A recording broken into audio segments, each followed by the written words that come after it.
My dad, Louis Cameron, was one of the most wanted men in Canada. An outlaw. They called him a terrorist.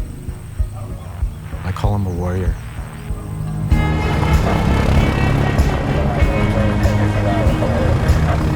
Well, first of all, the struggles of Native people. The movement of Native people is 400 years old. People have been trying to retain their rights, have their rights to the land, establish their human rights for a long time.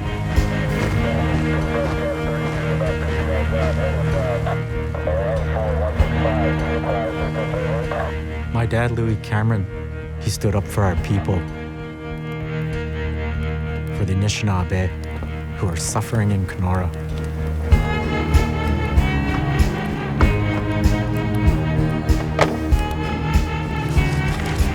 Why do you hold on to this stuff?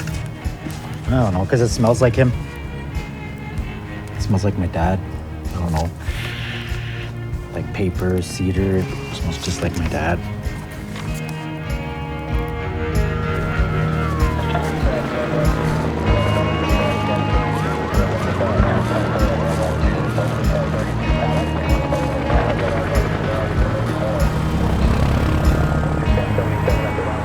The occupation of Anishinaabe Park changed a lot about the lives and memories of Indian people in this area and in the rest of Canada.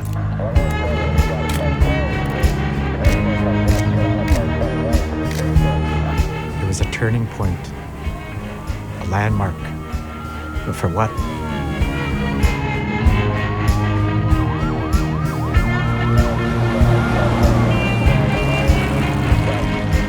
My government will never negotiate under the threat of violence. You said that you're prepared to offer the support of the American Indian movement if it's required. What do you mean by that? The police start beating Indians again down in the streets because they want to be heard. That's all it takes to require it. If the native people up here ask for our help, they will get it. Do you think you'd be able to get into Canada under those circumstances? Do you think they can keep us out?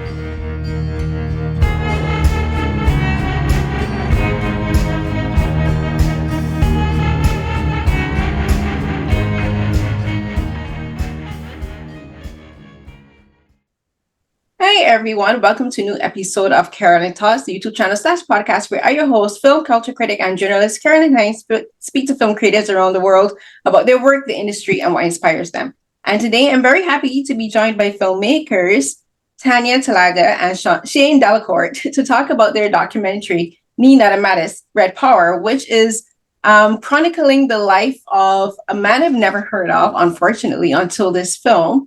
Louis Cameron, who was an Indigenous revolutionary activist and I would say advocate, who was spearheaded a lot of activist movements here in Canada for Indigenous people. And the film is kind of gives voice to Louis reading from in his own voice, which I love, and is based on a manuscript that he wrote called Let me get my notes here. My phone shut down. Sorry for that. While People Sleep. That's the name of the manuscript. And it also includes his son, Tyler Cameron, giving his, I guess you could say his impressions of his father's life and his father's writing and coming to terms with his own Indigenous identity. I think in a very interesting way at the end of the film, which we'll get to. But first of all, thank you so much to Tanya and Shane for joining me today. Yay. Oh, thanks for having us. Thank you. So I have to ask you both first. So you both have worked on various projects about Indigenous life and community here in Canada. For Tanya, I watched you have a project called The Knowing, and it's about you learning about your great-grandmother who essentially the government erased in paper, and we erased her history from the records. And for you, Shane, you have a project called Amplify, which goes into the life of Indigenous artists here in Canada, musicians here in Canada. And I kind of see something that I like to do. I think that's just how my brain works. I like to find through lines between previous projects that filmmakers do to the project that I'm discussing with them now. And the through line that I see in this film to both of yours work is for this film, you have Tyler discovering his father's life and his father's, I think, bravery through the process of this film. And for you, Shane, like music features very heavily in this film. And for people who know like Indigenous and First Nations and Native American culture, music is a very big part of Indigenous culture. So I kind of saw these through lines from both of your previous projects into this one. So I want you both to talk about coming together and taking your own previous experiences and your own way of looking at Indigenous culture into kind of like meshing them both into this project. Tanya, we can go with you first. Wow. Yeah, we live this, right? The stories that we tell are stories of our communities, our families. They're stories of our lived experience. And this story in particular is one that grabbed me years ago. And I was working on a podcast actually called Seven Truths.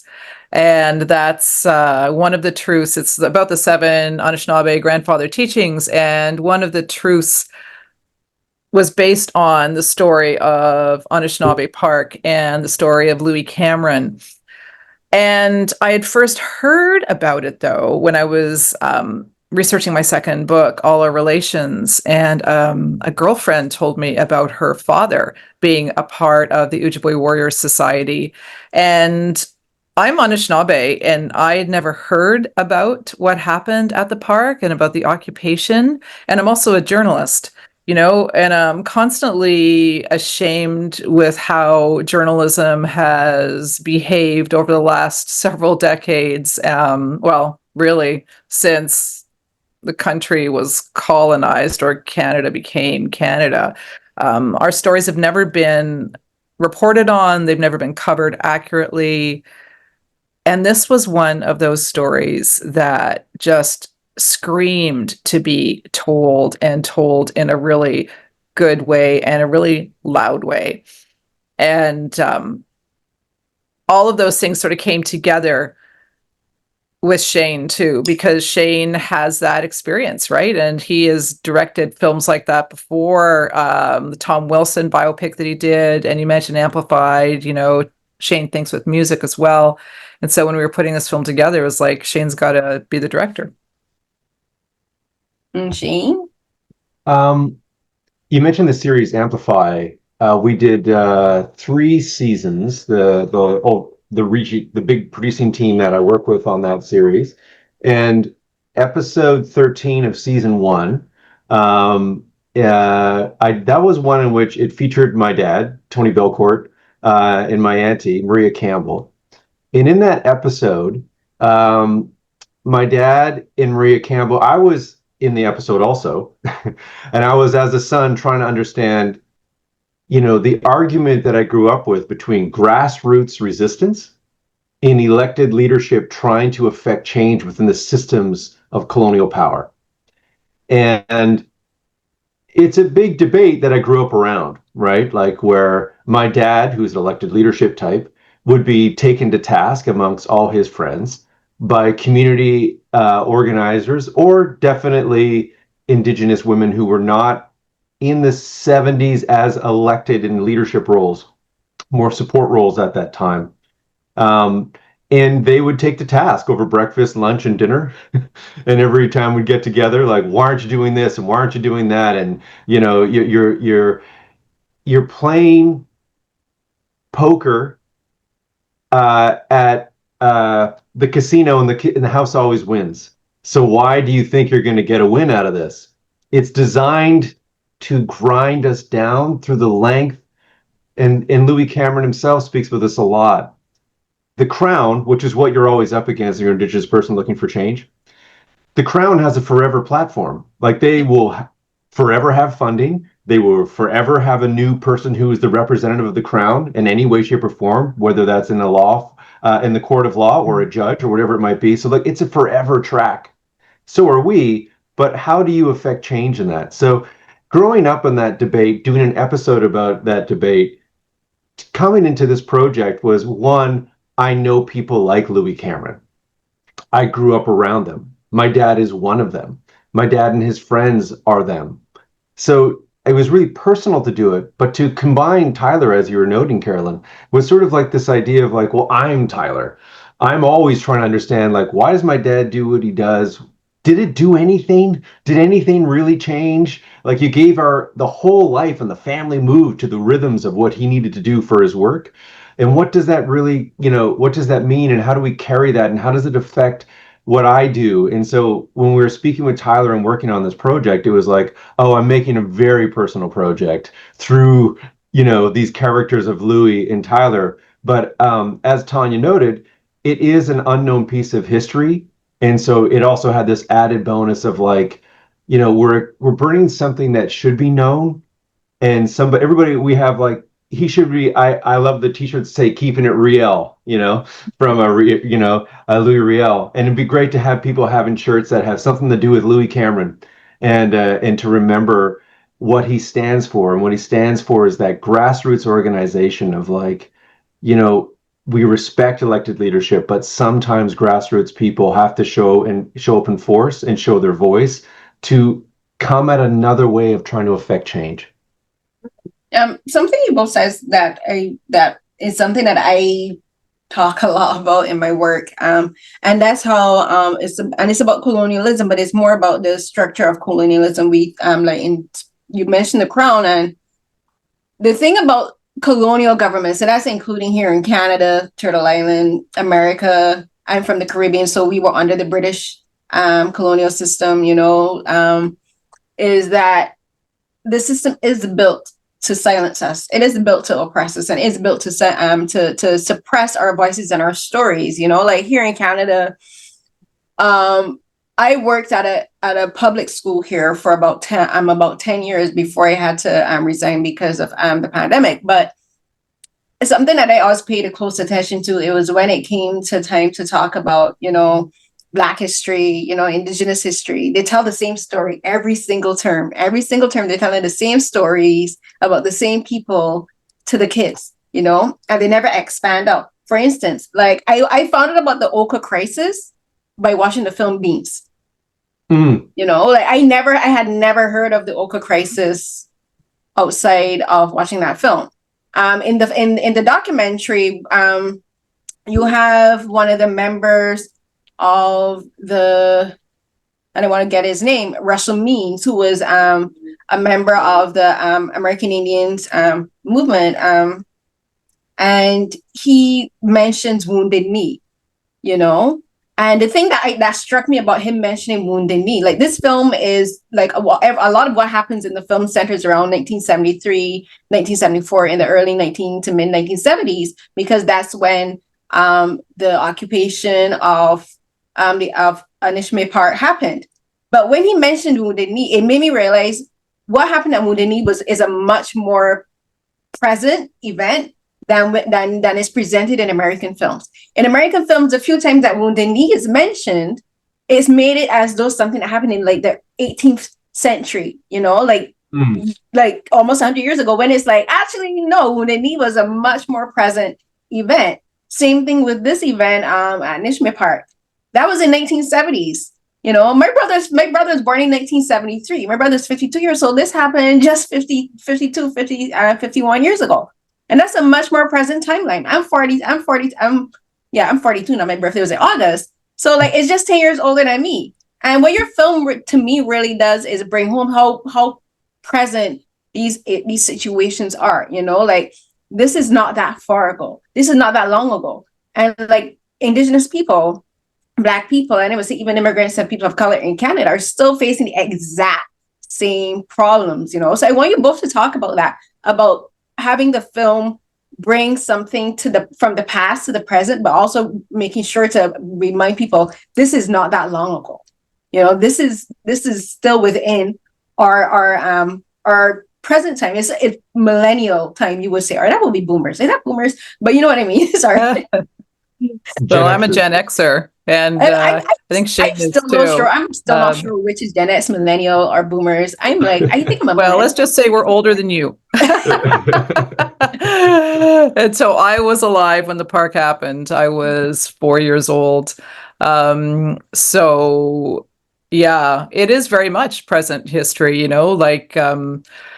It's everything that we write about. It's everything that we do, as artists, as filmmakers, as writers. I'm a writer primarily. I've written 3 nonfiction books, and this is what I write about. I write about genocide. I write about the Indian Act.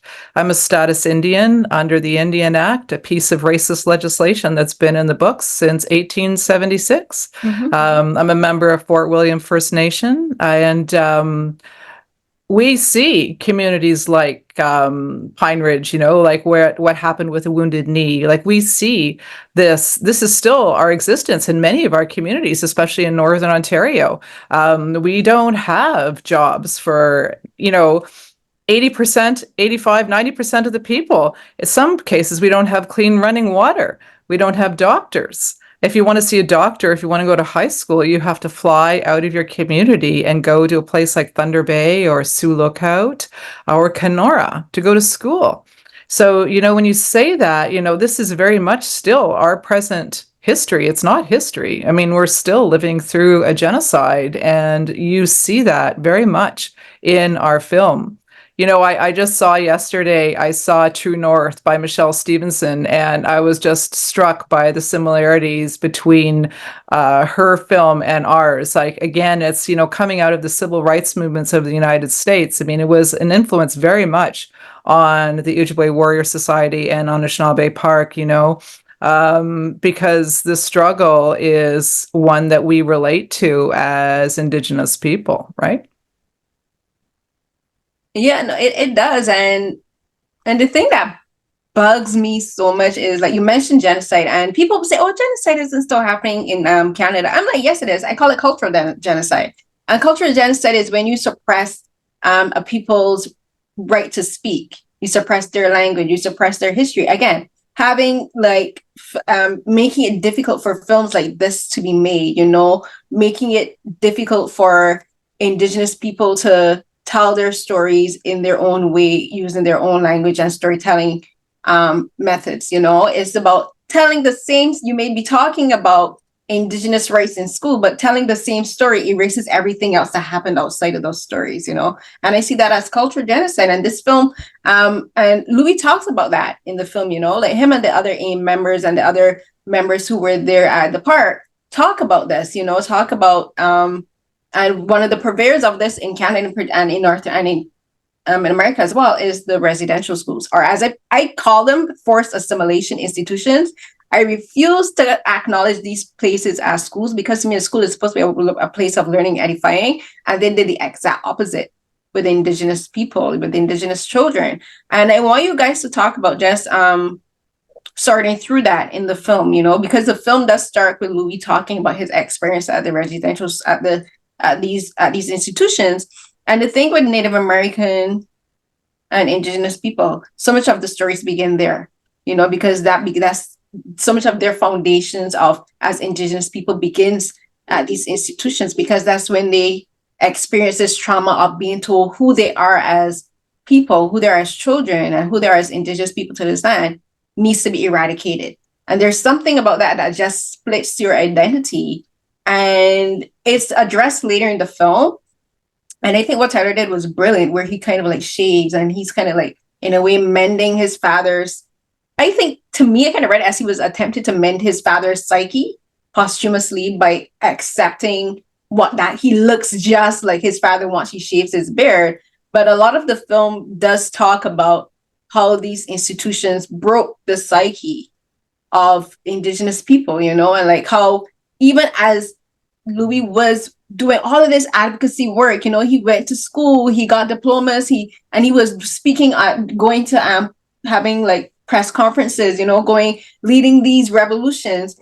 He still wasn't fully mended in his brain, and that was something he had to contend with late to the end of his life, and it kind of like, it's like you can't get away from it. At the end, you still have to contend with that. So I want you guys to talk about that, because the film just kind of like makes this kind of like 180 arc, or I should say like a 360 arc, where like at the end, like for Indigenous people, and they would say for Black people and people of colonial, people who've been oppressed by colonialism, there's always a point in our lives where you have to come back and contend with our identities being colonized and having to contend with what that does to us psychically. There's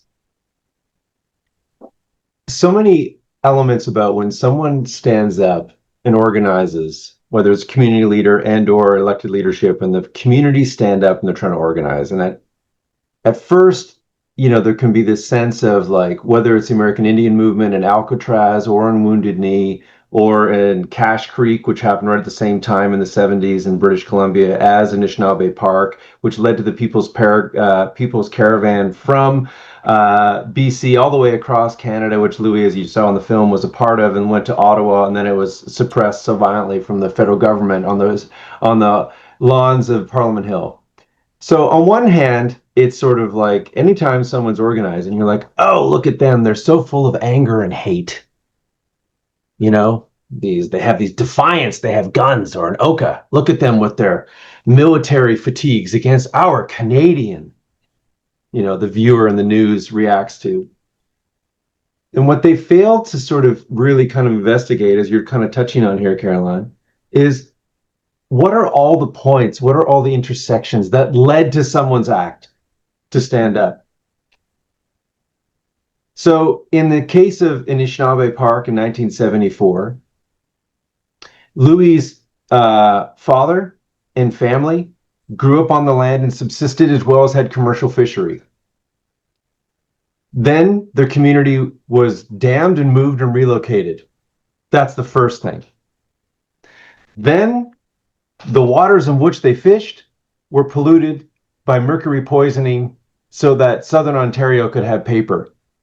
And that is still a part that has not been cleaned up yet. Here we are 50 plus years later. 2 waves of insane change on a community, moving, and then a whole community, and then the subsistence in which you live has now been completely altered, and the men have no way of providing for their families. You then add another layer of, this is Louis' parents, are now watching Louis and their kids being taken and rounded up and brought to residential school, in which in that time, not only are they forced within this brutal regime to kill the Indian and the child, they're also not back at home with their family. So when they do come home in summertime, there's always a grown distance. Their reality of the kids is not the same as the parents. And the parents have gone through such a massive change in this particular location that there's even more of a disconnect that grows and grows and grows. Then these young people are now left with the situation of, where do I go? Where do I fit? I can't go back home. There's no jobs. I've grown up away from home. I feel a bit of disconnection. I'm kind of used to being in town. Let me make a go of it in town. The town is sort of going like, we're a nice Kenora in this sense, known as the Selma of the North, the Alabama of the North at the time, massively racist, completely not even letting Indigenous people go into restaurants, like super coded in the nice, polite Canadian way. And these young people now are faced, as Louis outlined, tragically, because it had so much foreknowledge of his own untimely death. Why would we organize and put ourselves in harm's way where we're not afraid to die young, being young 23, 26-year-olds doing this occupation? Because the projection of our life is that we will die a violent death before we turn 30. We'll die at the hands of the police. We'll die being pushed in front of a railway. We'll die drowning on the docks of Kenora, being pushed to drown from the Kenora boys white guys who want to beat us up. Our trajectory is one of violent death. In that psyche, how can you possibly think about like, oh, I'll just play the game and get ahead? So now you stand up and organize yourselves and put yourselves in harm's way. And then you have this image of, you're a rebel with a gun, you're a terrorist, whatever that might be. And no one asked, like, how did you get pushed to that extreme? But what is also true about this too, and it's something which I think is threaded in the film, and I know it from experience of growing up in it. People are organized to do something, yes, because they're hurting, yes, because they're angry. But what's the fundamental thing that they're doing? they love who they are, and they won't stop loving who they are and wanting to protect all the people and community that they love. So it's an act actually of courageous love, not one of hatred and violence. And that is often lost. And that what we're trying to do when we have a chance to tell our own stories is to get that truth out, because that's what we know, that's what we grew up living inside of. Yeah, for me, I always see it when people, and it's usually always white people, the colonialists, talk about, oh, these people are violent, they're terrorists, you know, they're thugs and stuff, and they did it with these young men in Kenora, but who were like, they were like, you reached a breaking point. You say, like, there comes a point where you have to stand up. It happened during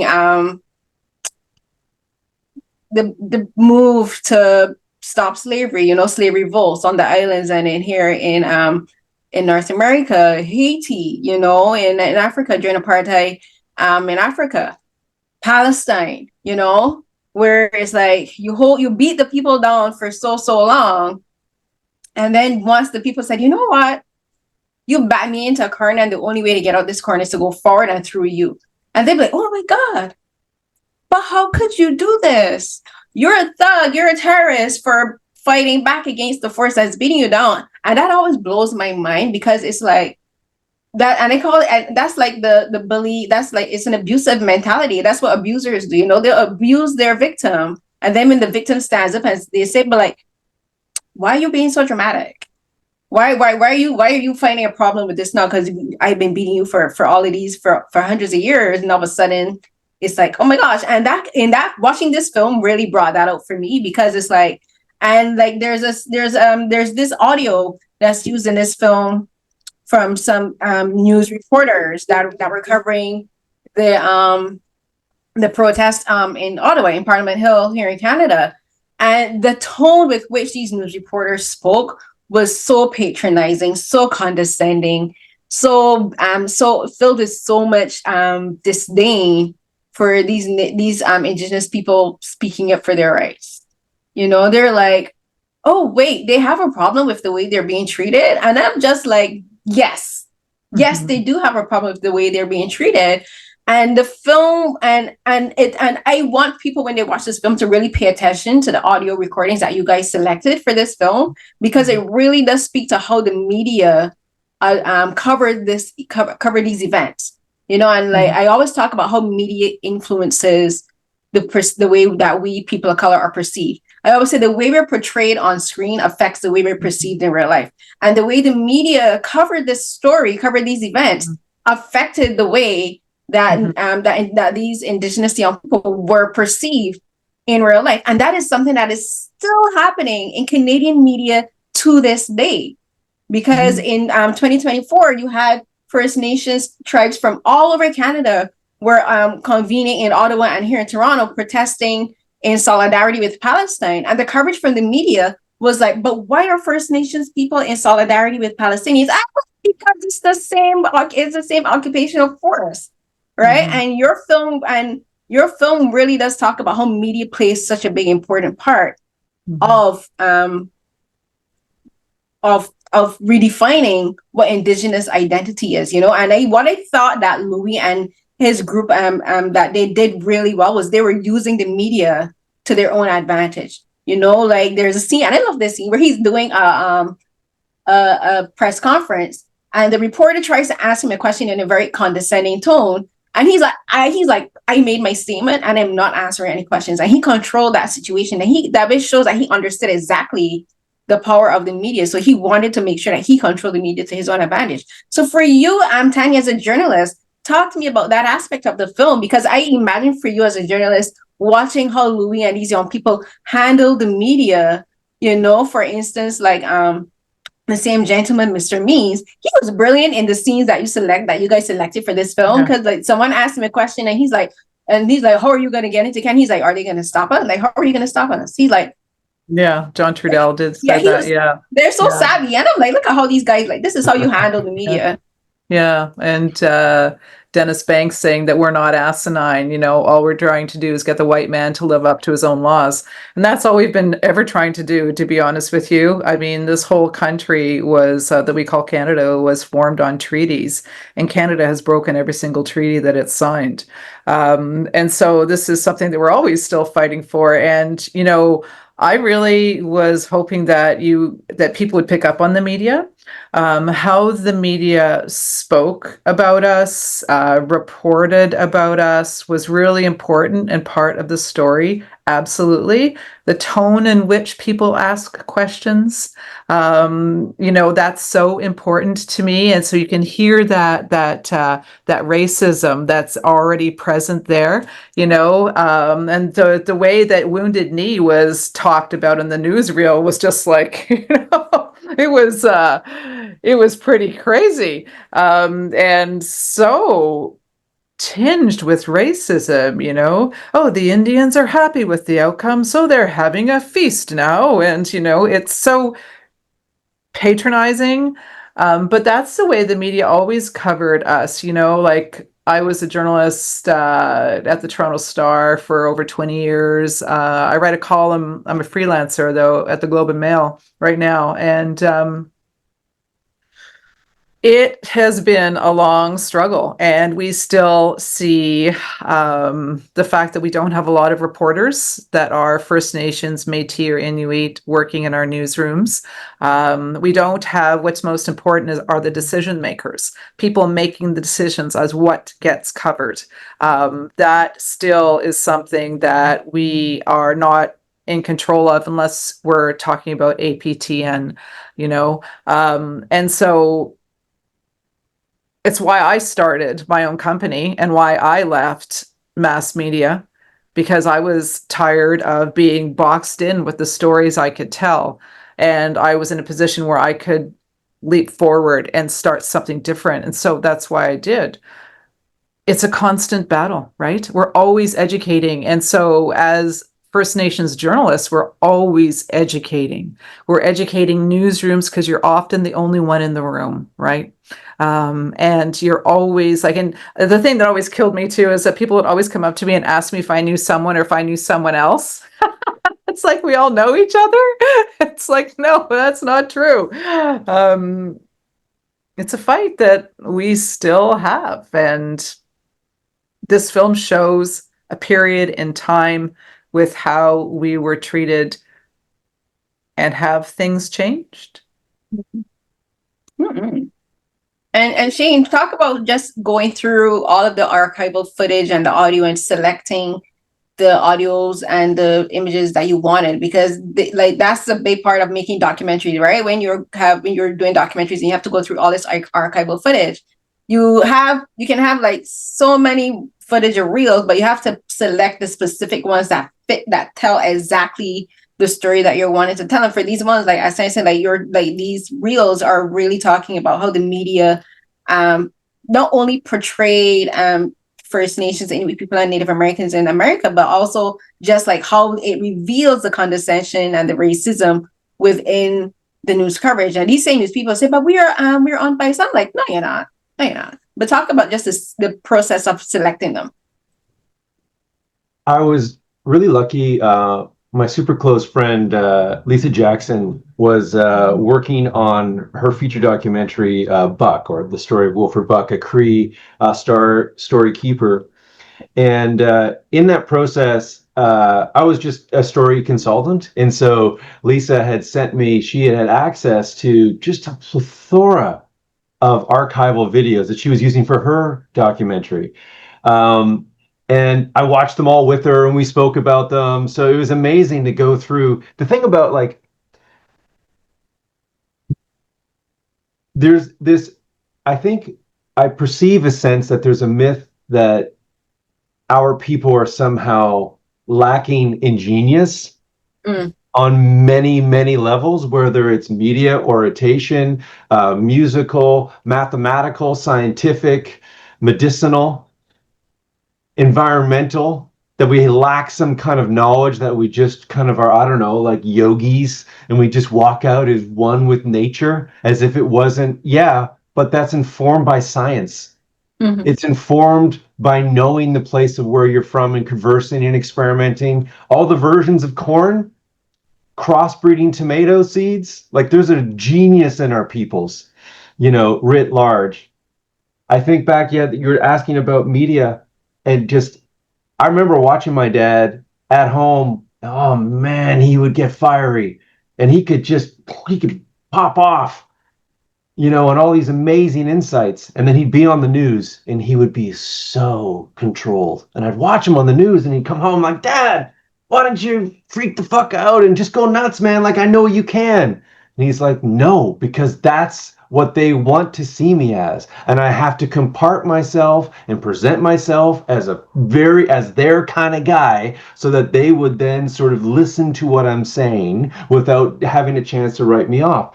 And so and that was what we saw in these old footages. You talked about John Trudell or Russell Means.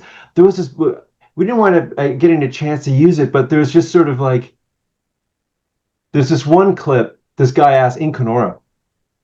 He asked a lady who's living, so there's issues of Metis, off-reserve, and non-status people that were then forced off-reserve and living into sort of shack-like things on the edge of town, usually parks or dumps.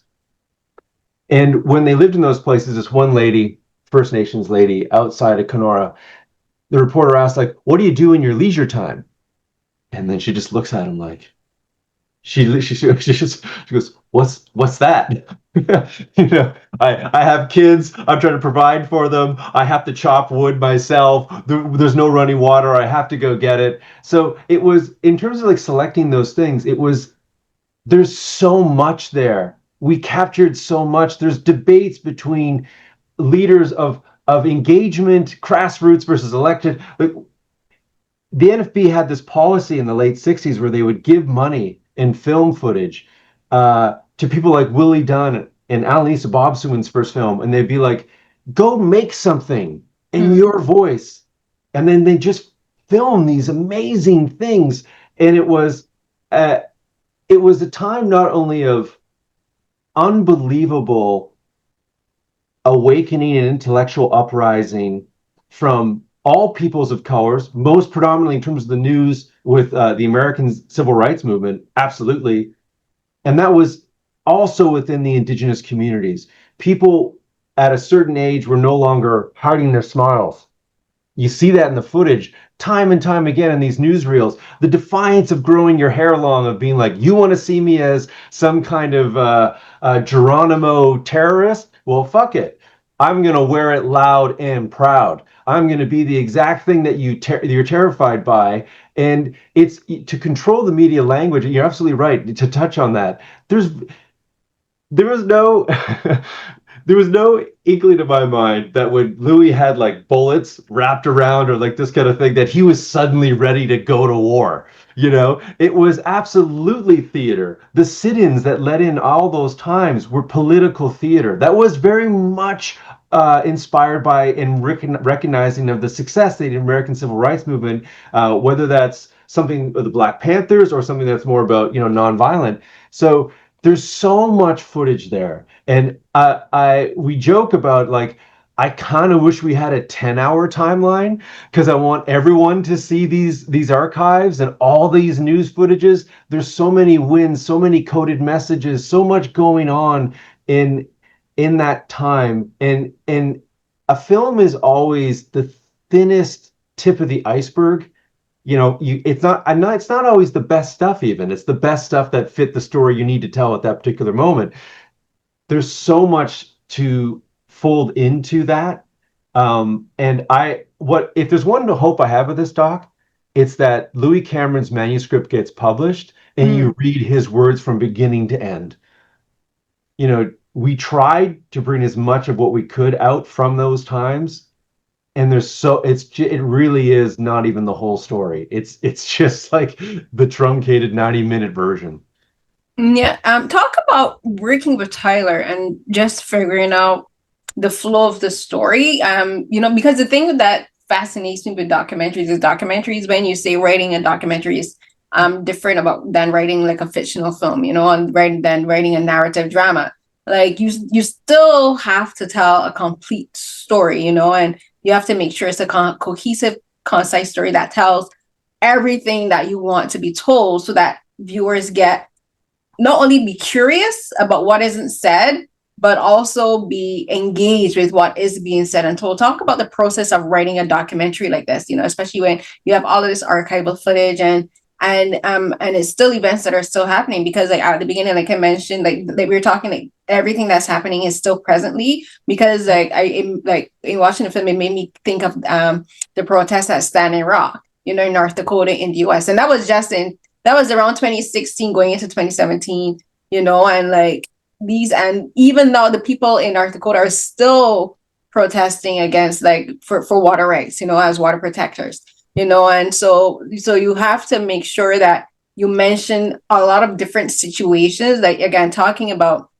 not only what happened in Ottawa and in the park, but again, in mentioning Wounded Knee, and in having all of these references to things that, again, as we said, weren't that long ago. So talk about the process of just writing this documentary and working with Tyler and figuring out how are we going to piece this story together.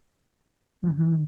The manuscript, as Shane said, was really mind-blowing and really became a frame as to how we would bring Louis' voice into the film.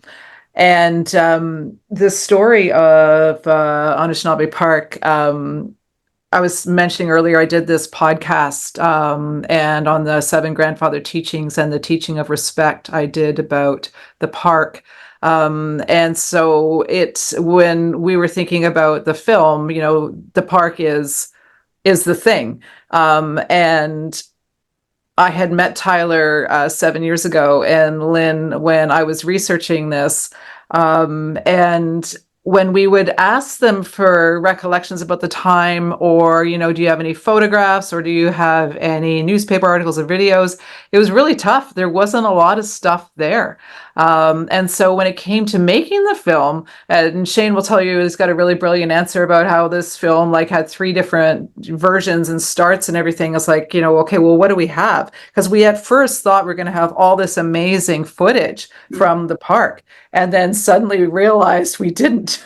It's like, there wasn't a lot of footage from the park. And so then we're like, okay, so let's go and interview everybody and talk to them, about what they remember, the people that were there. And so we had these 2 huge shoot blocks where we did that. But then, people remember certain things. Some people remember some things. And then it's been 50 years. Memories fade. And so that was difficult too. But we were so lucky that we had the manuscript and the recollections of the people that were there to sort of tell that story. And as Shane said, it was really tough. Like, where do you cut it off, right? It could have been a 10-hour film for sure. I mean, we had to put in the Native People's Caravan because of what happened. And also, too, the footage was extraordinary. And that's where we actually had some footage. It wasn't a lot, but the footage we had was just wow. It was tough, but we're lucky that we had the Cameron family and as well the manuscript as guide. And Shane, as a director, I'm again, something I'm always curious about documentaries is how directors and production designers decide what a set is going to look like for a documentary. So there's some scenes where, like, for instance, where we're introduced to Tyler, I'm assuming he's at home and he's sitting at this table, and there's all of these enlarged images of what happened at the. Sorry, I'm just getting my brain just went completely blank. my brain just went completely blank. Anishinaabe Park and in the various protests and all of that. And he's sitting with, I believe it's his sibling, and forgive me for not remembering their name. And they're discussing it, and they're going through all of these images. And then there's scenes where he's sitting on like the porch of his house, and like he has a stove there, a wood burning stove, and he's again going through files. And then there's images where you have people like Tyler Cotton, who was a member of the Human Rights Commission, Noah Slotkin, members of Tommy Kisik, Lauren Major, Lynn Skeet, who was married to Louis, who are all members of the Anishinaabe Park. I don't feel like using the word occupation. I want to call it just like protest, but they're sitting there and they're surrounded by, again, these blown out images of the events, like around them and even on the ground. They're like on the ground, like is plastered in these images. So I'm always curious about, for documentaries, how directors and production designers decide what these sets are going to look like, because that is a part of telling the story. You have the script, you have the story, you have the archival footage and the audio reels and everything, but the set still has to play a part in telling the story. Thanks for noting that. That's I love it. So the production designer on this project is someone who I've done so many projects with. He's a Metis production designer and lives in Toronto. His name's David Hannon. I've known him since like college. And he's endlessly creative, and he's endlessly looking to really just have something that he knows that I'm going to give him a lot of freedom. And it's because he's an artist and he knows I want to be surprised. But the conception was always, we could go to everyone's house and do an interview, or we could have them in a set, and we can kind of probably get more out of the time. Budgets are always limits to everything. So we're going to do a set. Okay, we're going to do a set. And then David and I spoke about so much about this is in people's pasts. It's what's behind their eyes. So why don't we have an environment which speaks to that idea, Mm-hmm. So then he said, well, why don't we blow up pictures and I'll build and he builds little miniatures of them, like they fit on his desk and he walks me around them. And I'm like, oh yeah, that'd be amazing. And then, of course, with cameras, you can now, come off of somebody who, an old image, and rack focus towards them, or vice versa, go as they're speaking. If they say, well, when I first met Louis, and then you can go over to an image of Louis and focus on Louis or what it might be. So I thought it would give us a lot of room to breathe in and out, and knowing how when you get to edit rooms, you're always looking to kind of come in and out, to transition in and out. So it would be like those kinds of things. And the added bonus as a director, you're looking, and you talked about when Tyler has a box of his dad's old things. There's nothing more exciting, or the table with Grey Wolf, his brother, and him sitting with all the old images. There's nothing more exciting for me in a filmmaking sense when you're watching someone have a real moment. Like that's what you want. Like, of course, when you ask somebody something and then they confess something, that is its own real moment. But a real moment of like tactile interaction with the past. Because as opposed to just remembering and cutting to it. So if you give people all these old archive images or videos or a box of my dad's things, what happens? We don't know. I had no idea that he would smell them and say they smell like my dad. But that's just because you've created an opportunity for people to just like, here's a pile of stuff. We'll follow you as you investigate it. So all these are opportunities to sort of like, I don't know exactly what I always want to ask. I have like a specifically, or when other people are doing interviews and you get a chance to kind of like, I like to sit back and let someone else do an interview because then I can watch what they're doing and then direct the interview. But in those instances, I'm more like, I'm waiting to see what energy that they want to pull forth and how can we do it. And the day with the box, it's emotional for me to think about. When he speaks about, I don't want to grow up with this pain. And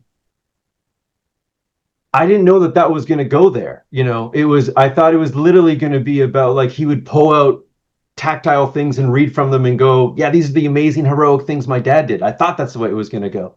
And it just really wasn't. So it's just, whether it's a production design to let people walk in and before they do an interview to see all their old selves, for Tommy Kijik, when he walked in, it was amazing. Oh, that's that guy. That's that guy. That's that guy. And then for him now to sit down and now speak about after he's been flooded with memory. We brought Winona Wheeler in for her interview at a different location. That's the black one with all the sticks with the old photos. Mm-hmm. And she went before she came in, and she's like, you just follow it. She just started looking around, and this person, that person. She had a story about everybody, and she took moments to remember them. And then when she sat down and did her interview, it was like just off the charts, because she was now put back into, you fly in, you're doing your modern life, and then you're immersed in the past in a visceral way. And that was precisely what our goal was, David Han and I. That's what we hoped to achieve, and I think it really worked. It does, because in the film, like, it really does come through, like they're having these moments of recollection, and unfortunately for a lot of it, it's about painful and traumatic events. It's not like it's not like the nostalgia is all completely sunshines and roses and rainbows. It's about revolution. These moments are about fighting against segregation and oppression and racism and bigotry. It's about asking, demanding to be heard, to be seen as a fully realized human being. And I think for a film like this, that's where you have like people, you're inviting them into this space, or you have to be cognizant and aware that these memories could have traumatic consequences for these people. So I want you both to talk about, just as director and producer, taking care to protect them in this space, and being, like you said, Shane, like you weren't prepared for Tyler to go into that space where he said he didn't want to carry this pain. Talk about, as producers and directors, bearing that responsibility of making sure that you provide a safe environment for them, and that you give them the space to feel whatever feelings come through, whether it be happy, whether it be sad, whether it be angry, whether it be grief, and because like this film is about traumatic event, it's about a traumatic event that has not ended, because Canadian First Nations, Inuit, and Métis people are still asking to be recognized as sovereign people on their own land. They're still facing discrimination on the reservations. So talk about just making space for that. When we started shooting in Kenora at Wajikanagam First Nation, we had George Kakaway, who was one of the warriors, and he's in the film. We had a smudge with him, and all of us were in the community hall of the nation, and we were all like the entire crew. And I think we were almost all Indigenous, except for maybe one person, the second camera. But other than that, like everyone, we're all Indigenous. And that really, I know Shane can speak about that, but for me as well, like all of my crews, that's my aim. Like, sometimes someone gets sick and something happens, you can't have it, but we try to have an all Indigenous crew. And that's part of the reason why, because we know, right? We understand, we grow up with this trauma, this intergenerational trauma in our families. We are all living the same part of the same story too, right? It's like a piece of it, a part of this big fabric. And so George, I'll never forget, we did a big smudge around the room, and he said a prayer, and he had his eagle feather with him, which he carried through the whole interview that he had with us. And that, I was profoundly moved by that.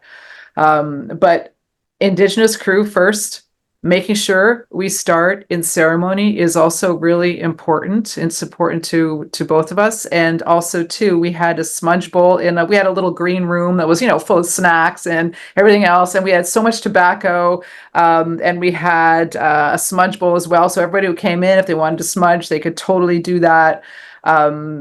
This is how we do it. And it's all about, relationships.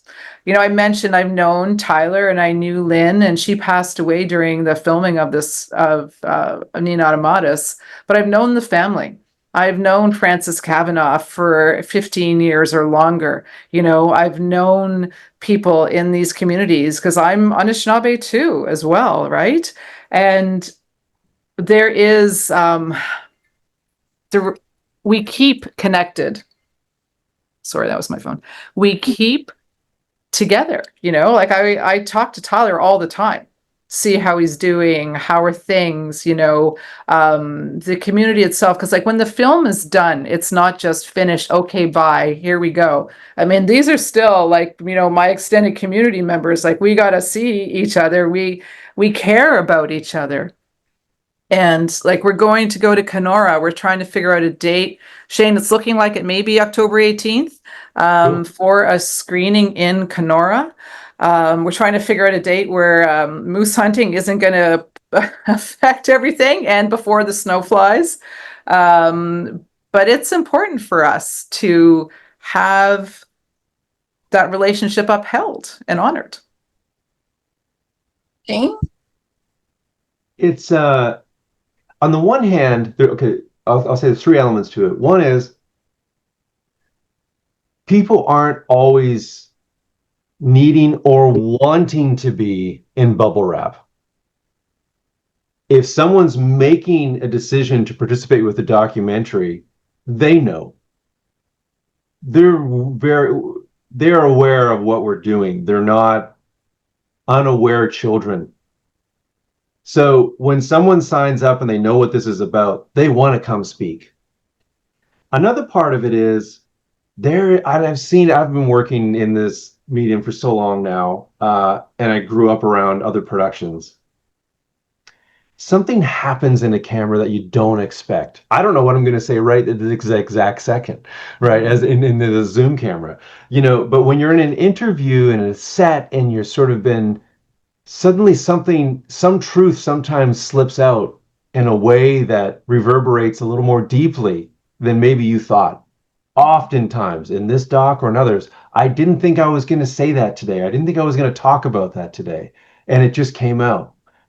There's something quite powerful about starting with ceremony, coming together, and then starting to shoot, where people now really bring some of their deepest selves to the process. And that at times can result in like a little bit of extra care afterwards, because nobody expected it maybe to go this way or that way. And there's a lot to be said, though, first and foremost, the third point, about the vibe you set up beforehand. Nobody was called in. If someone was called in who we didn't quite know, it was purely to give factual information and nothing personal. Anybody that we knew was going to be personal, we would have to first form that personal relationship off camera before it happens. So Tyler's big day at the box, that came at the end of many, many visits up with Tyler. That came like Tyler, my partner Jules, and I, John Elliott, the DP for that wing. We went out, we were laughing, we were making fun of each other for days. We were joking about, like, there's a lot of teasing. If you can't handle teasing, do not be hanging out with the Indigenous people. And so there was just an enormous amount of ball busting, and we were having so much fun during the shoot. We were working, but we were also having fun and sharing stories. And it's just levity away from the scene work, so to speak. So when that moment happened, it wasn't that Tyler wanted or needed a hug. Do you know what I mean? Like after when he kind of went there, you just kind of, at sometimes too, you have to allow people to sort of let it out of their system, and no, not like touching them and getting all patty is not necessarily what somebody wants. Oftentimes men don't want that. They just want the space to be held for them to have their moment and not judged. And when it was over, you know, like later, there's, after all that stuff, you're wrapping up, it's a big embrace and a long hug, you know, and it's like, I love you, man, and thank you for that, you know, and he's like, thank you, and I'm happy to do that, and you leave it there.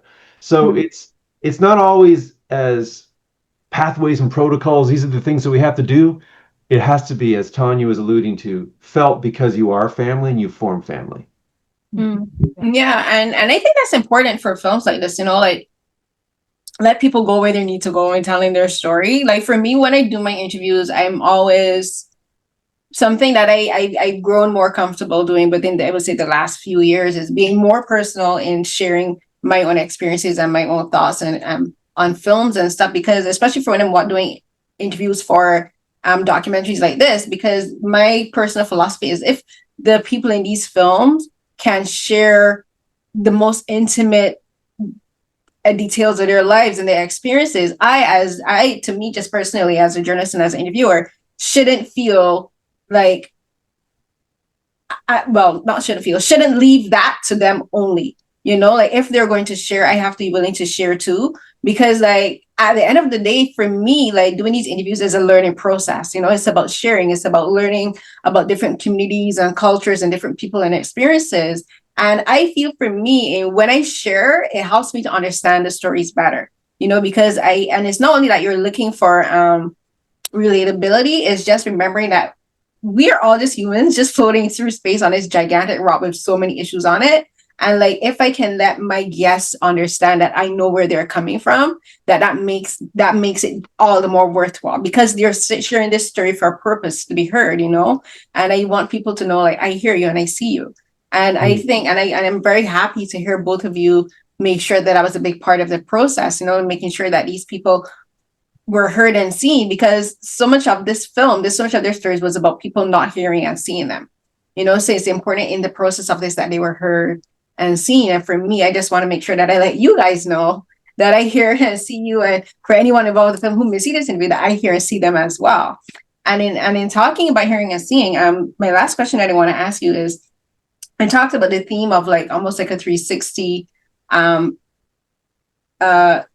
cyclical aspect of life of being oppressed people. Is the film begins with Tyler doing a narration, and it's an image of Louis, and he's wearing a headband, he has his hair long, and he's wearing like a jeans jacket, and he says, my father was the most wanted man, one of the most wanted men in Canada. He was an outlaw, And then at the end of the film, we see Tyler kind of take on that mantle in a metaphorical way, where he shaves his beard.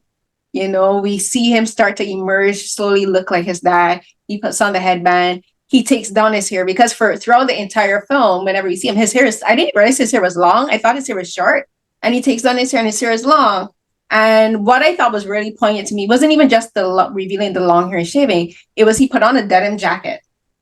And the denim jacket to me was important, because earlier in the film, one of the guests had mentioned that there was this segregation rule in Kenora where the sign said no jeans.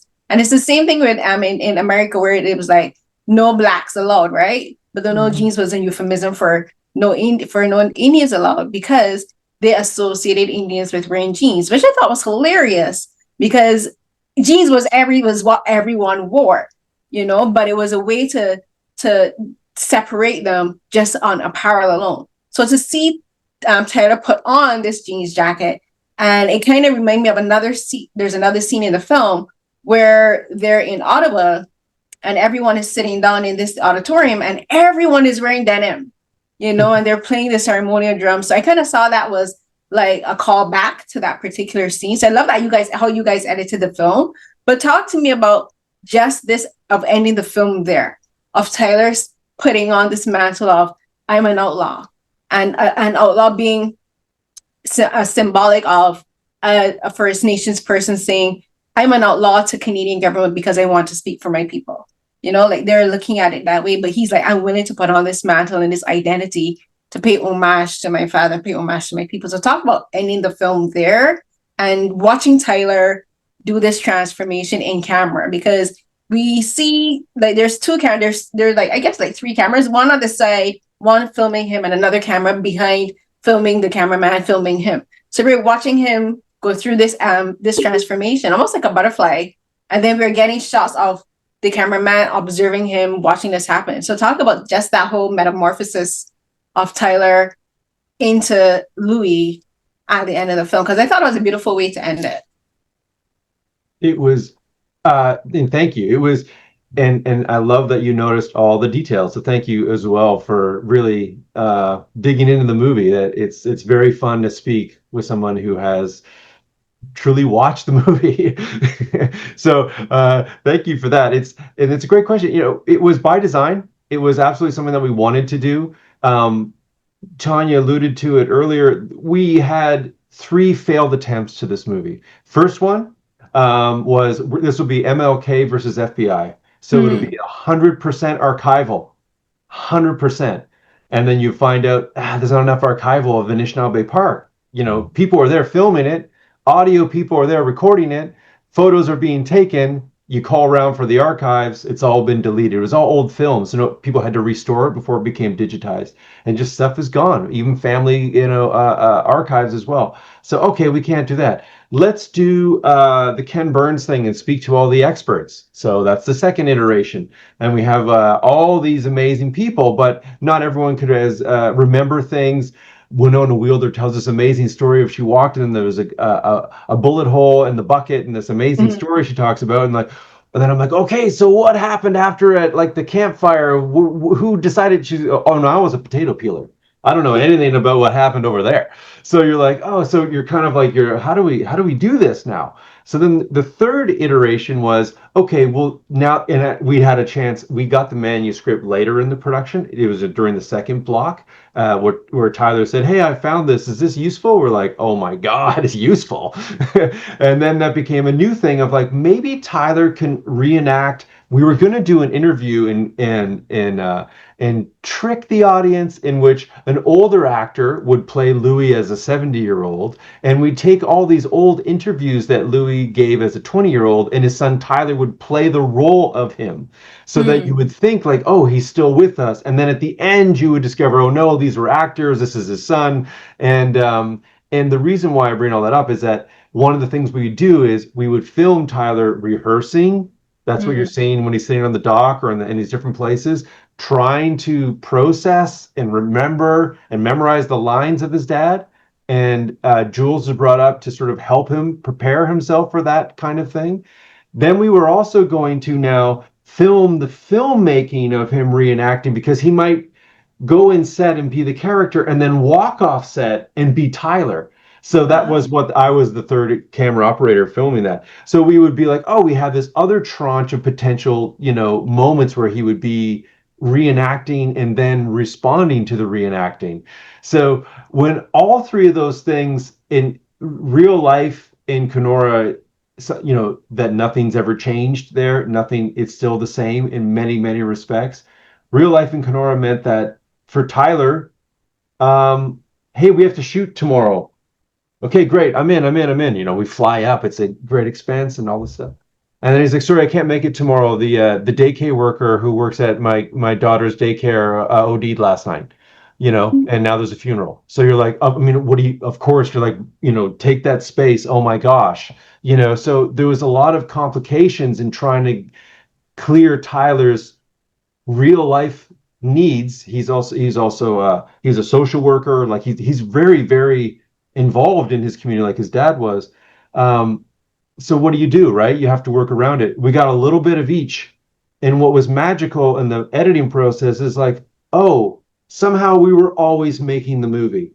Every little part somehow worked out. There wasn't enough archive, but there was just enough to work with the experts, and then there was just enough of them to work with Tyler, and just enough of that would sort of interweave in this perfect spirit of Anishinaabe Park, which is past and present and the reflections of people. And the whole point of having Tyler sort of become his dad at the end is to sort of have some sort of physical, visual way for the audience to say, you may think that we view these moments, whether it's Standing Rock, Oka, Batosh, you can go through them all as losses because we didn't change the world, but we re-energized our spirit for every generation to come. And that's the manifestation of that scene. And for you, Tanya, what was that scene like for you? I don't think I can top that. That's like Shane hit the nail on the head right there. To me, he was saying, I'm my dad. I am him. I am Anishinaabe. I am Indian. It's who we are. Yeah, it was. And for me, what I thought was beautiful about that and it made me think, when I first moved to Canada in 2009, my first job was at a Shoppers Drug Mart. And it's something that every time I think about it, makes me want to cry. When we were doing, and it was for I was a part of the merchandising, but also the setup group. So during training, they talk about security measures, like how to handle like stealing and that kind of stuff. And I'll never forget it. One of the things they told us, and for me, again, coming fresh immigrant to Canada, coming from the Caribbean, is them saying, "Oh, if you see a First Nations person, if you see a First Nations man come into the store, watch the liquor." Wow. I'll never forget it because I remember I got so upset, and the girl next to me was, "What's wrong?" I'm like, me as a Black person hearing somebody say that about a person of color. Well, even just thinking about it just makes me so upset. And the reason I mentioned that was because in the film they do talk about that, about how again, how people portray them and how people speak about Native American First Nations people. But watching Tyler put on that image, that persona of First Nation men at the end of the film, that made me realize that I just felt so proud of him in that moment, because he's like saying, I don't care what you people say about my people. I am proud of my people. I don't care what discriminatory ideals and perceptions you have of my people. I am proud to be First Nation. I'm proud to be Ojibway. I'm proud to be Anishinaabe, Cree, Metis, whatever it be. And I was just like, that's what it is like for people of color. We have to say, I am not going to let your prejudice determine the way I see myself, the way I see my people, and everything that we fought for. So I just want to thank you, and I want to thank Tyler for doing that, because even me as a Black woman, I was like, I'm so proud of you for doing that, because that's something that I think that's for a lot of us, we have to think about a lot, almost on a daily basis, where we have to say, I'm not going to stifle my thoughts, like dumb down myself, hide my dialect, my accent, or whatever. Because at the end of the day, I have to fully inhabit who I am as a person. So I think that's like the perfect place to end the interview, because I think that's what that is what the film is about, First Nations people saying, like, we're not going to let you tell us who we are. We're gonna inhabit this space that is ours, this land that is ours, this identity that is ours. So thank you. Beautiful. Thank you for sharing that, Shimigwish. I really appreciate you sharing your experience with us too. And you felt the film. I did. I got emotional. That, for us as filmmakers, that's what we want. So we're very grateful. And this has been a great interview too. Oh, thank you. I'm glad you enjoyed it. Thank you. You mentioned, I'm going to put it in the thing, but Tanya, you mentioned something about an event in October. Is that a potential film screening where people can watch it? Yeah, in Kenora. That's the one that's going to be, you think there's going to be in October? I think Yeah. We're looking at the 18th. We haven't signed off on it yet, but we're seeing if that's a good date for folks. And we would be doing that in the, they have a movie theater in Kenora. So we would be renting it out for the afternoon and the evening. And I would also like to do something in the community too. And so we're just trying to figure all that out too. Trying to see if the bingo people would mind if we moved in for a bit.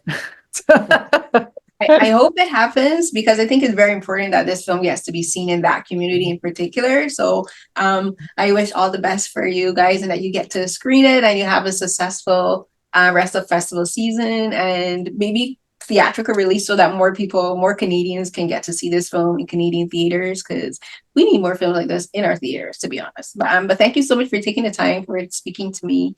Yay. Miigwech, thank you. It was awesome. Take care.